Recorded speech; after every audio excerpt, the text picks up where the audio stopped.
আমি শিবানী সরকার দুর্গাপুর থেকে বলছি। ছোট্ট একটা পরিবার থেকে কথা বলছি তোমাদের সাথে। গুড মর্নিং, সবাই কেমন আছো? আশা করি ভালোই আছো। আমিও ভালো আছি। আজ আবারও নতুন একটা ভিডিওতে সবাইকে স্বাগত জানাই। আজ আমি সকালে উঠলাম, উঠে সূর্য প্রণাম করে নিলাম। সূর্য প্রণাম করার পর আমি চাবিটা নিয়েই ঘর থেকে বেরিয়েছি, তো গেটের তালাটা খুলে দিলাম। খুলে দেওয়ার পর কালকে রাত্রে তো প্রচুর ঝড় বৃষ্টি হয়েছে, উঠান ভর্তি আমার পাতা পড়েছিল। সেগুলো আজকে ঝাড় দিতে আমার প্রায় 1 ঘন্টা লেগে যাবে। তো সেই পাতাগুলোই ঝাড় দিচ্ছি। আর প্রথমেই হচ্ছে কী বলো তো, পাতাগুলো না ঝাড় দিলে না একদম উঠানটা বিচ্ছিরি লাগছে। ঘুম থেকে উঠেই চোখ খুলে যদি দেখি উঠানটা নোংরা হয়ে আছে, তাহলে কি ভালো লাগে? একদম মনটাও ভালো লাগে না। ওর জন্য ফার্স্ট কাজ হচ্ছে মুখ টুক ধুয়ে আগে উঠান ঝাড়ব। উঠান ঝাড় দিতে শুরু করে দিয়েছি।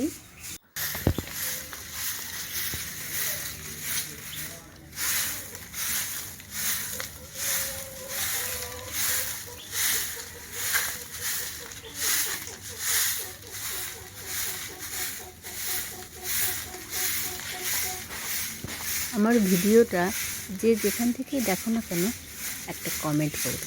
কমেন্ট করলে আমি জানতে পারবো তোমরা কোন প্রান্ত থেকে আমার ভিডিও দেখো। আমি তার কমেন্টের উত্তরও দেবো। প্লিজ একটা কমেন্ট করবে, লাইক করবে। তো আমার উঠোনটা অনেকটাই বড়। এমনি উঠোনটার এই দিকটা ধরো এই সরু মতো, তো এইখানটা দেখছো না, এখানটা একটু উঁচু করে মাটি ফেলা হয়েছে। এখানটা ওই বাইরে যে আবর্জনা থাকে, পাতা, কাঠ কুট, গাছ, চারিদিকে তো গাছ আছে। আমাদের উঠোনে গাছ আছে, প্লাস পাশের বাড়ি আমার দেওরের উঠোন গাছ আছে, সেগুলো পাতাগুলো পড়ে। তো সেগুলো জ্বালানির জন্য এখানটা একটা রান্নাঘর করব অনেক দিনই ভাবছি, কিন্তু হয়ে উঠছে না। হাজবেন্ড তো সময় পাচ্ছে না। চারিদিকে এই জানো তো, ছোট্ট একটা সংসার, তো সংসার চালাতে অনেক হিমশিম হয়ে যাচ্ছে। তো দিনকাল যা জিনিসের দাম, তো আর ছেলেমেয়ের পড়াশোনা পেরে উঠছে না। অনেক দিন থেকেই ভাবছি। তো এবারে বাসি বিছানাটা, আর এখনও তো জানো তো, এখনও একটু একটু ঠান্ডা আছে। যে সমস্ত কিছু যে তুলে দেবো, লেপ কাঁথা বালিশ তুলতে পারছি না। এই মাঝে মাঝে বৃষ্টি হচ্ছে, মাঝে মাঝে মানে গরমও হচ্ছে। তো যাই হোক, তো আমি এগুলো সব গুছিয়ে নেবো, বিছানা টিছানা গুছিয়ে নেবো। আর এই কোলবালিশটা দেখছো না, ওই যে পাশে কোলবালিশটার ওয়ারটা আমার ছিঁড়ে গেছে। তো ভাবছি যে ওয়ারটা বানাবো। আমি নিজে হাতেই ওয়ার বানাই। আর ঘরে একদম জায়গা কম, আমাদের টালির ঘর।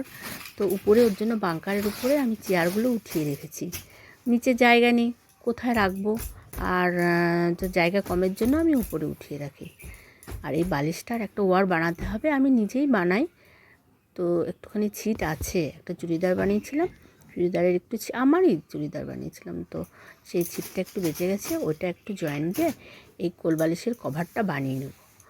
এটাও আমারই বানানো, আমি তুলো ভরেছি, আমিই বানিয়েছি। তো এবারে কাচাকুচি করতে হবে। অনেকগুলো জামা কাপড় জড়ো হয়ে আছে, ছেলের প্লাস হাজব্যান্ডের, আমারও আছে। সেগুলো একটু সার্ফে ভিজিয়ে দেবো এখন ভাবছি। আর একটু পরে কাচবো, একটু ভিজুক ততক্ষণে। তো আবার রান্নাবাড়িরও করতে হবে। রান্নাবাড়ির গিয়ে দেখি কী আছে, বাজার সেরকম কিছু নেই মনে হচ্ছে। তো সেই দিন আগের দিনে বাজার করেছিল, তো একদিন বাজার করলে আমাদের 2-3 দিন হয়ে যায়। আর আমি অত বেশি বেশি খরচ করি না, আমি অল্প অল্প করে যেটুকু প্রয়োজন সেইটুকুই আমি খরচ করি, তার বেশি করে না। তো দেখি উচ্ছে, সেদিন উচ্ছে এনেছিল, তো দেখি উচ্ছেগুলো চিকচিকির মধ্যে ভরে রেখে দিয়েছিলাম। তো কিছু উচ্ছে দেখছি পেকে গেছে, তো এর মধ্যে থেকে বেছে কয়েকটা রান্না করব, আবার কয়েকটা কালকের জন্য রেখে দেবো। একদিনে সব খেলে হবে না, একটু বাছি কুচি রাখতে হবে, তাহলে আর একদিন হয়ে যাবে। তো উচ্ছেগুলো কেটে নেব, কেটে নেওয়ার পর উচ্ছে আর আলু দিয়ে একটা ভাজা করব। তারপর আজকে আর কিছু নেই, দেখি কী রান্না করা যায় ভাবছি। দেখি এগুলো কেটে ফেটে নিই, তারপরে দেখা যাক কী রান্না করব।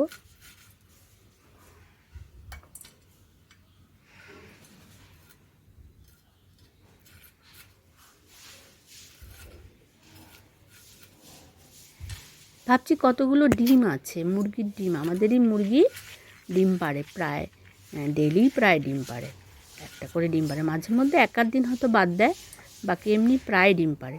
তো চলো দেখি মুরগির ঘরে গিয়ে দেখি কটা ডিম আছে, তারপরে দেখা যাবে। এই যে এই কটা রেখে দেবো, উচ্ছেগুলো সবগুলো রান্না করব না, কয়েকটা রেখে দিই কালকের জন্য, কয়েকটা আজকের জন্য ভাজা করব।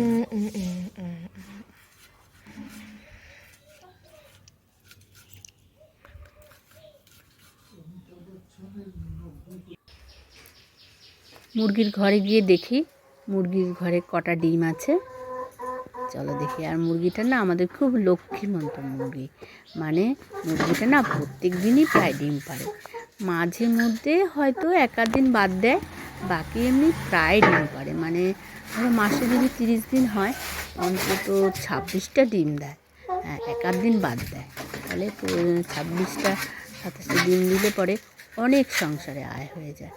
তো দেখো ডিম আমার কটা পায় দেখি। আগের প্রতিদিন একটা করে পারে, ভেবো না যে আজকেই সবগুলো পেরেছে। তো এটা 3টে পেলাম, আর বাকি 2-1টা পোলট্রি ডিম মিলিয়ে আজকে ডিমের ঝোল রান্না করব। আর ছোট ছোট আলু নিয়ে এসেছিলো এর আগে, সেগুলো রান্না করা হয়নি। তো আজকে ওই আলু দিয়ে আর এই ঘরের ডিম দিয়ে আর এই দিয়ে একটা ঝোল বানিয়ে নেবো, মাখা মাখা করে একটা ঝোল বানিয়ে নেবো। আর এই যে ডিমগুলো দেখছো, কয়েকটা আমাদের মুরগির ডিম আর কয়েকটা পোলট্রির ডিম, কেনা মুরগির ডিম। তো সব মিলিয়ে আজকে রান্না করব। তো যাই হোক, ঘরে যদি কিছু থাকে, পোষা হয় মুরগি টুরগি, তাহলে কি হয়, অনেকটা সাশ্রয় হয় সংসারে। তো মশলাটা বেটে নিই।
এখানে উচ্ছে আর আলুটা একটু ভেজে নিচ্ছি, আর এই পাশটায় বসিয়েছি ডিমের ঝোল।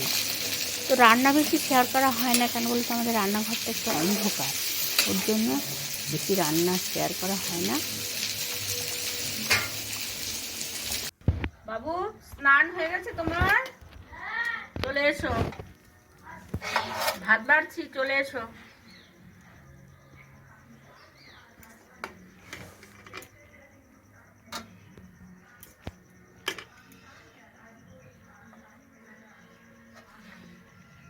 মা ডিমটা দাও, আর এটা নাও।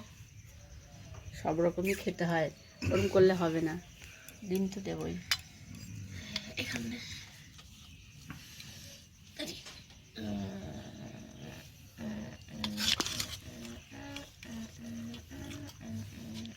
দুটো ডিম, এটা আলু।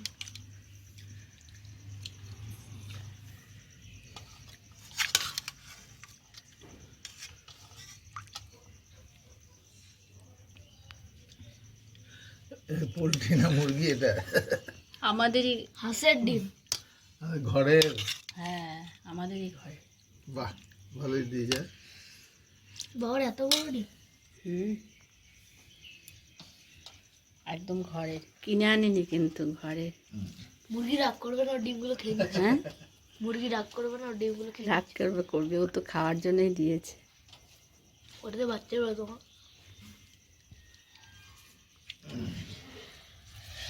এত ঝাল কেন?